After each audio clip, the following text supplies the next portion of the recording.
ವೃಷಭ ರಾಶಿಯವರು ಯಾವ ರೀತಿಯಾಗಿರ್ತಾರೆ? ವಿಶ್ವಾವಸು ನಾಮ ಸಂವತ್ಸರದಲ್ಲಿ ವೃಷಭ ರಾಶಿಯವರು ಅವರ ಫಲ ಏನು ಬರುತ್ತೆ ಅಂತ ನೋಡಲಿಕ್ಕೆ ಹೋದರೆ,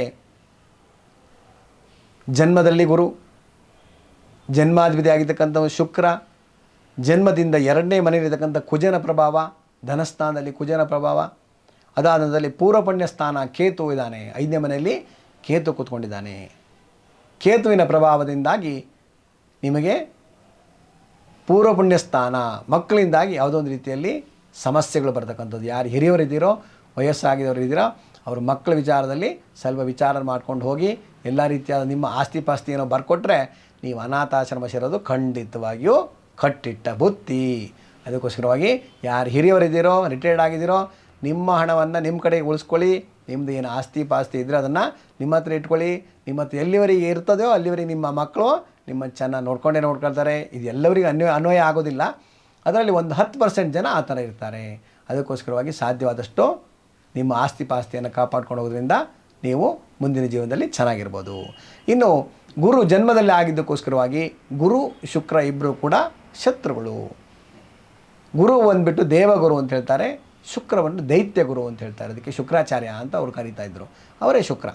ಅದಕ್ಕೋಸ್ಕರವಾಗಿ ಶುಕ್ರ ಸಂಬಂಧವಾಗಿರ್ತಕ್ಕಂಥದ್ದು ಹಾಗೆ ಆಗಿದ್ದಕ್ಕೋಸ್ಕರವಾಗಿ ಗುರು ಶುಕ್ರರು ಒಂದೇ ಮನೆಯಲ್ಲಿ ಆಗಿದ್ದಕ್ಕೋಸ್ಕರವಾಗಿ ಏನೋ ಒಂದು ರೀತಿಯಲ್ಲಿ ಮನಸ್ಸಿನಲ್ಲಿ ಕೋಲಾಹಲ ಆಗ್ತಾ ಇರ್ತಕ್ಕಂಥದ್ದು, ಯಾವುದೇ ರೀತಿಯಾದ ಕರೆಕ್ಟ್ ಆಗಿರ್ತಕ್ಕಂಥ ಡಿಸಿಷನ್ ತಗೊಳ್ಳಿಕ್ಕೆ ಆಗದೇ ಇರತಕ್ಕಂಥ ರೀತಿಯಲ್ಲಿ ಆಗ್ತಕ್ಕಂಥದ್ದಾಗತ್ತೆ. ಸಮಾಧಾನವಾಗಿರಿ. ಒಂದು ವಿಚಾರವನ್ನು 10 ಸಾರಿ ಯೋಚನೆ ಮಾಡಿ ಮುಂದೆ ಹೋಗಿ ಖಂಡಿತವಾಗಿಯೂ ಒಳ್ಳೆಯದಾಗ್ತಕ್ಕಂಥದ್ದು ಆಗತ್ತೆ. ಇನ್ನು 2ನೇ ಮನೆಯಲ್ಲಿ ಧನಾಧಿಪತಿ ಆಗಿರ್ತಕ್ಕಂತಹ ಅಥವಾ ಧನಸ್ಥಾನದಲ್ಲಿ ಸಂಪತ್ಸ್ಥಾನದಲ್ಲಿ ಅಂತ ಹೇಳ್ತಾರೆ, ಆ ಸ್ಥಾನದಲ್ಲಿರ್ತಕ್ಕಂಥ ಕುಜನ ಪ್ರಭಾವದಿಂದಾಗಿ ಭೂಮಿಯಲ್ಲಿ ಏನಾದ್ರು ವಿಚಾರ ಮಾಡ್ತಾ ಇದ್ದರೆ, ಭೂಮಿ ವಿಚಾರ ನೋಡ್ಕೊಂಡು ಹೋಗ್ತಾ ಇದ್ದರೆ, ಅದನ್ನು ಯಾವುದೋ ಖರೀದಿ ಮಾಡಬೇಕು ಅಥವಾ ಯಾವುದೋ ಒಂದು ಕೊಟ್ಟು ತಗೊಳ್ಬೇಕು ಅಂತ ಹೇಳಿದರೆ ಖಂಡಿತವಾಗಿ ಮಾಡಿ. ಕೊಡೋದಕ್ಕೆ ಹೋಗಿ, ಆದರೆ ಕೊಟ್ಟಿದ್ದ ಹಣವನ್ನು ಯಾವುದೇ ಕಾರಣಕ್ಕೆ ಕೈಯಲ್ಲಿ ಇಟ್ಕೋಬೇಡಿ. ಯಾಕೆಂದರೆ ಗುರು ಶುಕ್ರ ಒಂದೇ ಮನೆ ಆಗಿದ್ದಾರೆ. ಶುಕ್ರ ಇರತಕ್ಕಂಥ ಜಾಗ ಆಗಿದೆ. ವರ್ಷ ಪೂರ್ತಿಯಾಗಿ ಬೇರೆ ಬೇರೆ ಮನೆಗೆ ಹೋಗ್ತಾ ಇದ್ದರೂ ಕೂಡ ವರ್ಷ ಉದಯ ಆಗುವ ಸಂದರ್ಭದಲ್ಲಿರ್ತಕ್ಕಂಥ ಫಲಾಫಲವನ್ನು ನೋಡಿದ್ರೆ ನಿಮಗೆ ಯಾವುದೇ ಒಂದು ಜಮೀನನ್ನು ಅಥವಾ ಯಾವುದೇ ಜಾಗವನ್ನು ಮನೆಯನ್ನು ನೀವು ಮಾರಿದ್ರಿ ಅಂದರೆ ಅದಕ್ಕೆ ಸಮನಾಗಿ ಬೇರೆ ಒಂದು ಪ್ರಾಪರ್ಟಿಯನ್ನು ಮಾಡಬೇಕು. ಯಾವುದೇ ಒಂದು ಆಸ್ತಿಯನ್ನು ಮಾಡ್ತಕ್ಕಂಥ ಕೆಲಸವನ್ನು ಮಾಡಿ. ಇಲ್ಲ ಕೈಯಲ್ಲಿ ದುಡ್ಡಿರುತ್ತೆ, ಇನ್ನು ಆಮೇಲೆ ನೋಡ್ತೀನಿ ಅಂದ್ರಿ, ಆ ದುಡ್ಡು ಗೋವಿಂದ, ಪ್ರಾಪರ್ಟಿನೂ ಗೋವಿಂದ. ಅದಕ್ಕೋಸ್ಕರವಾಗಿ ಸಮಾಧಾನವಾಗಿರಿ. ಯಾವುದೇ ಪ್ರಾಪರ್ಟಿನ ಮಾರಿದರೆ ತಕ್ಷಣದಲ್ಲಿ ಬೇರೆ ಪ್ರಾಪರ್ಟಿನ ಮಾಡ್ಕೊಳ್ಳಿ. ಖಂಡಿತವಾಗಿಯೂ ಎಲ್ಲ ರೀತಿಯಲ್ಲಿ ಶುಭವನ್ನು ಕೊಡ್ತಕ್ಕಂಥದ್ದಾಗತ್ತೆ. ಹೊಸದಾಗಿ ಭೂಮಿಯನ್ನು ತೆಗೆದುಕೊಳ್ತೀರಾ ಅಂತಾರೆ, ಯಾವುದೋ ಒಂದು ಹತ್ತಿರ ಇರತಕ್ಕಂಥ ನಿಮಗೆ ಇಷ್ಟವಾಗಿರ್ತಕ್ಕಂಥ ಭೂಮಿಯನ್ನು ತೆಗೆದುಕೊಳ್ಳಿ. ಖಂಡಿತವಾಗಿಯೂ ಒಳ್ಳೆಯದಾಗ್ತಕ್ಕಂಥದ್ದು ಆಗತ್ತೆ. ಅದಕ್ಕೋಸ್ಕರವಾಗಿ ಮತ್ತು ಇನ್ನು ಶನಿಯನ್ನು ನೋಡಲಿಕ್ಕೆ ಹೋದರೆ, ಶನಿ ಇರ್ತಕ್ಕಂಥದ್ದು ಈಗ ಮೀನ ರಾಶಿಗೆ ಹೋಗಿದ್ದಾನೆ. ಅದಕ್ಕೋಸ್ಕರವಾಗಿ ಜನ್ಮಾತು ಇರತಕ್ಕಂಥ ಏಕಾದಶ ಭಾವದಲ್ಲಿ ಲಾಭಸ್ಥಾನದಲ್ಲಿ ಶನಿ ಭಗವಂತ ಕೂತ್ಕೊಂಡಿದ್ದಾನೆ. ಮಿತ್ರರು ನಿಮಗೆ ಸ್ವಲ್ಪ ಸಹಾಯ ಮಾಡ್ತಾರೆ. ಏನೋ ಒಂದು ರೀತಿಯಲ್ಲಿ ಸಹಾಯ ಮಾಡ್ತಾರೆ. ಮಿತ್ರರ ಯಾವುದೋ ಒಂದು ಸಲಹೆಯನ್ನು ತೆಗೆದುಕೊಳ್ಳಿ. ಖಂಡಿತವಾಗಿ ನಿಮಗೆ ಒಳ್ಳೆಯದಾಗ್ತಕ್ಕಂಥದ್ದಾಗತ್ತೆ. ಮತ್ತು ಜನ್ಮಕಾಲದಲ್ಲಿರತಕ್ಕಂತಹ 11ನೇ ಮನೆಯಲ್ಲಿ ಅಂದರೆ ಲಾಭಸ್ಥಾನದಲ್ಲಿರ್ತಕ್ಕಂಥ ಬುಧನ ಸಂಬಂಧವಾಗಿರ್ತಕ್ಕಂಥ ಯಾರು ವಿದ್ಯಾರ್ಥಿಗಳಿದ್ದಾರೋ ಅವರು ಎಜುಕೇಷನ್ ಬಗ್ಗೆ ಜಾಸ್ತಿ ಗಮನ ಕೊಡಿ. ಈ ವರ್ಷ ಚೆನ್ನಾಗಾಗತ್ತೆ ಅಂತ ಗುರುಜಿ ಹೇಳಿದ್ದಾರೆ ಅಂತ ಸುಮ್ಮನೆ ಕೂತ್ಕೋಬೇಡಿ. ಓದೋದನ್ನು ಓದಬೇಕು. ಆದರೆ ಓದಿಲ್ಲ ಅಂದರೆ ಏನೂ ಬರೋದಿಲ್ಲ. ಅದಕ್ಕೋಸ್ಕರವಾಗಿ ಓದೋದ್ರ ಬಗ್ಗೆ ಜಾಸ್ತಿ ಗಮನ ಕೊಡಿ. ಖಂಡಿತವಾಗಿಯೂ ಒಳ್ಳೆಯದಾಗ್ತಕ್ಕಂಥದ್ದಾಗತ್ತೆ.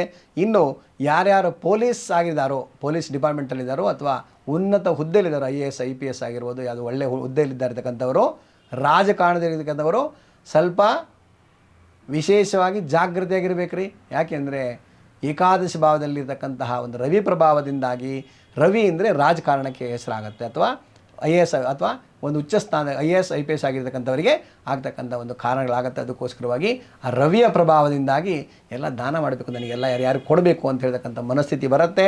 ಇದೆಲ್ಲ ಕೊಟ್ಕೊಂಡ್ಬಿಟ್ರೆ ಆಮೇಲೆ ಎಲ್ಲಿ ಹೋಗಬೇಕು ನಾನು ಅಂತ ಹೇಳ್ತಕ್ಕಂಥ ಪ್ರಶ್ನೆ ಬರ್ಬೋದು. ಅದಕ್ಕೋಸ್ಕರವಾಗಿ ಸಮಾಧಾನವಾಗಿ ಯೋಚನೆ ಮಾಡ್ಕೊಂಡು ದಾನವನ್ನು ಮಾಡಿ, ಯಾರಿಗೆ ಮಾಡಬೇಕು ಅವರಿಗೆ ದಾನವನ್ನು ಮಾಡಿ. ಅಪಾತ್ರರಿಗೆ ಯಾವತ್ತೂ ಕೂಡ ದಾನವನ್ನು ಮಾಡಲಿಕ್ಕೆ ಹೋಗಬೇಡಿ. ಎಲ್ಲ ರೀತಿಯಲ್ಲಿ ಅಭಿವೃದ್ಧಿಯನ್ನು ಕೊಡ್ತಕ್ಕಂಥದ್ದು ಆಗತ್ತೆ. ಅದಕ್ಕೋಸ್ಕರವಾಗಿ ಸಮಾಧಾನ ಚಿತ್ತರಾಗಿರಿ. ಎಲ್ಲ ರೀತಿಯಲ್ಲಿ ಒಳ್ಳೆಯದಾಗ್ತಕ್ಕಂಥದ್ದಾಗಿರುತ್ತೆ. ಇನ್ನು ಯಾರ್ಯಾರು ಚಾಲಕರಾಗಿದ್ದಾರೋ, ಗಾಡಿ ಓಡಿಸ್ತಾ ಇರ್ತಾರೆ ಎಷ್ಟೋ ಜನ, ಹಾಗೆ ಅವ್ರದ್ದೇ ವೃತ್ತಿಯಾಗಿರುತ್ತೆ, ಅವರೆಲ್ಲರೂ ಕೂಡ ವ್ಯಯಸ್ಥಾನದಲ್ಲಿ ರವಿ ಆಗಿದ್ದಾನೆ, ಬುಧ ಇದ್ದಾನೆ, ಇರ್ತಕ್ಕಂಥ ಲಾಭಸ್ಥಾನದಲ್ಲಿದ್ದಾನೆ. ಅದಕ್ಕೋಸ್ಕರವಾಗಿ ನಿಮಗೆ ಲಾಭ ಆಗತ್ತೆ. ಎಲ್ಲ ರೀತಿಯಲ್ಲಿ ಶುಭವನ್ನು ಕೊಡ್ತಕ್ಕಂಥದ್ದಾಗತ್ತೆ, ಒಳ್ಳೆಯದಾಗತ್ತೆ. ಇನ್ನು ರವಿ ಬಂದುಬಿಟ್ಟು ಏಕಾದಶ ಭಾವದಲ್ಲಿ ಆಗಿದ್ದಕ್ಕೋಸ್ಕರವಾಗಿ ನಿಮಗೆ ಎಲ್ಲ ರೀತಿಯಲ್ಲಿ ಜಮೀನು ಅಥವಾ ಯಾವುದೇ ರೀತಿ ಕೆಲಸದಲ್ಲಿ ಅಭಿವೃದ್ಧಿಯನ್ನು ಕೊಡ್ತಕ್ಕಂಥದ್ದು, ಬಡ್ತಿ ಸಿಗ್ತಕ್ಕಂಥದ್ದಾಗತ್ತೆ, ಪ್ರಯತ್ನ ಮಾಡಿ ಒಳ್ಳೆಯದಾಗತ್ತೆ ಅಂತ ಹೇಳ್ತಕ್ಕಂಥ ರೀತಿಯಲ್ಲಿ ಹೇಳ್ತಕ್ಕಂಥದ್ದು. ಎಲ್ಲರೂ ಕೂಡ ಯಾರ್ಯಾರು ವೃಷಭ ರಾಶಿಯಲ್ಲಿ ಜನನಾಗಿದ್ದಾರೋ ಎಲ್ಲರೂ ಕೂಡ ಸಮಾಧಾನ ಚಿತ್ತರಾಗಿರಿ. ಯಾರಿಗೂ ಅತಿಯಾದಂಥ ಒಂದು ಕಮಿಟ್ಮೆಂಟ್ ಮಾಡೋಕ್ಕೋಬೇಡಿ. ಎಲ್ಲ ರೀತಿಯಲ್ಲಿ ಶುಭವನ್ನು ಕೊಡುತ್ತೆ. ಒಳ್ಳೆಯದಾಗಲಿ. ಸರ್ವೇ ಜನಾಃ ಸುಖಿನೋ ಭವಂತು, ಸಮಸನ್ಮಂಗಲಾನಿ ಭವಂತು. ಹರಿ ಓಂ. ಕ್ಷಣ ಕ್ಷಣದ ಸುದ್ದಿಗಳಿಗಾಗಿ ಫ್ರೀಡಂ ಟಿವಿ ಸಬ್ಸ್ಕ್ರೈಬ್ ಮಾಡಿ, ಲೈಕ್ ಮಾಡಿ ಹಾಗೂ ಫಾಲೋ ಮಾಡಿ. ಹೊಸ ಸುದ್ದಿಗಳ ನೋಟಿಫಿಕೇಶನ್ಗಾಗಿ ಬೆಲ್ ಐಕಾನ್ ಮೇಲೆ ಕ್ಲಿಕ್ ಮಾಡಿ.